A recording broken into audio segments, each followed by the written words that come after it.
Hi everyone, welcome back to RS academy. This is Ravi. ఈ video వచ్చేసి fees reimbursement ఎంత వస్తుంది. చాలామంది పేరెంట్స్కి పిల్లలకి భయం వేస్తుంది. కాలేజ్ ఫీజు ఇప్పుడు 2 లక్షల కంటే ఎక్కువగా ఉంది. సో ఇంత ఫీజు రీఎంబర్స్మెంట్ గవర్నమెంట్ ఇస్తాదా అనే ఒక భయం అయితే ఉంది. అసలు ఎంత ర్యాంక్కి అంటే మీకు ఎంత ర్యాంక్ లోపల వస్తే మీకు ఫీజు రీఎంబర్స్మెంట్ వస్తుంది, అండ్ ఇంత అమౌంట్ ఫీజు రీఎంబర్స్మెంట్ వస్తుందా రాదా, అండ్ అసలు ఎన్ని కాలేజెస్ వాళ్ళు ఎంత ఫీజు పెంచారు అనే డీటెయిల్స్ మేము ఈ వీడియోలో మీకు అందిస్తాం students. And parents and students మన ఛానల్ సబ్స్క్రైబ్ చేసుకోండి.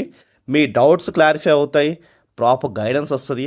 దాని ద్వారా మీరు ఎంసెట్లో మంచి ర్యాంక్ సాధించి మంచి బీటెక్ కాలేజ్కి వెళ్ళి రేపొద్దున మంచి ప్యాకేజ్ సాధించాలంటే మా గైడెన్స్ మీకు ఉండాలి. సో మన ఛానల్లో ఎంసెట్ గైడెన్స్, బీటెక్ గైడెన్స్ ఖచ్చితంగా ఉంటుంది, ఫాలో చేయండి.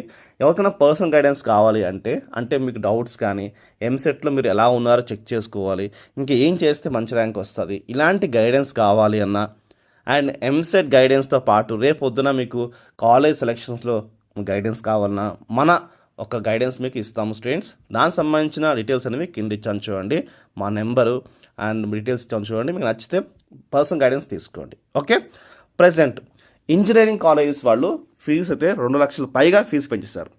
సో అది కొంతవరకు పేరెంట్స్కి అండ్ స్టూడెంట్స్కి బ్యాడ్ న్యూస్. ఎందుకంటే ఇప్పుడు ప్రజెంట్ ఉన్న రెసెషన్ టైంలోని చాలామందికి ఇన్కమ్ అనేది పెరగట్లే, కానీ కాలేజ్ ఫీజు పెరిగిపోతున్నాయి.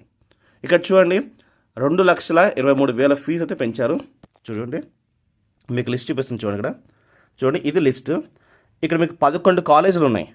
ఒకటి సిబిఐటి ఫస్ట్ 2,23,000, విఎన్ఆర్ అయితే 2,20,000. ఇక్కడ చూడండి, 2,20,000. అండ్ వాసవి అయితే 2,15,000. అండ్ ఎంజేఐటి అయితే 2 లక్షలు. అండ్ సివిఆర్ అయితే దగ్గరగా 2,000 రూపాయలు తక్కువ 2 లక్షలు.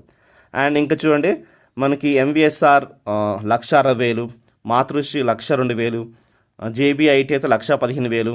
అండ్ జేబీఆర్ ఈసీ అయితే మనకి 1,06,000. ఇంకా స్టాన్లీ 95,000, మెథడిస్ట్ వచ్చేసి మనకి 86,000 ఉంది. ఇలాగ మనకి కాలేజ్ ఫీజెస్ పెరిగాయి. ఇది ఎవ్రీ 3 ఇయర్స్కి ఒకసారి మనకి గవర్నమెంట్ అనేది పెంచుతుంది, రైట్, బాగానే ఉంది. అయితే మరి ఫీజు రీఎంబర్స్మెంట్ గవర్నమెంట్ ఇస్తే కూడా చాలా బాగుంటుంది. 10,000 లోపల ర్యాంక్ వస్తే బీసీ అండ్ ఈడబ్ల్యూఎస్ వాళ్ళకి మనకి ఫీజు రీఎంబర్స్మెంట్ అప్లై అవుతుంది. అండ్ ఎస్సీ ఎస్టీ వాళ్ళకి అయితే మాత్రంకి ఎంత ర్యాంక్ వచ్చినా వాళ్ళకి ఫీజు రీఎంబర్స్మెంట్ వస్తుంది.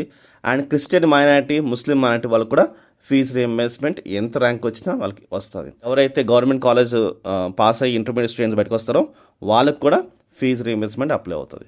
సో ఫీజు రీఎంబర్స్మెంట్ అమౌంట్ అనేది మొత్తం అమౌంట్ మనకి వాళ్ళు ఫీజు రీఎంబర్స్మెంట్ చేస్తారు. కొత్తగా ఏమైనా నామ్స్ మారితే మాత్రంకి మారచ్చు, చెప్పలేము. అది వస్తే మాత్రంకి మీ వరకు మేము తీసుకొస్తాం స్టూడెంట్స్.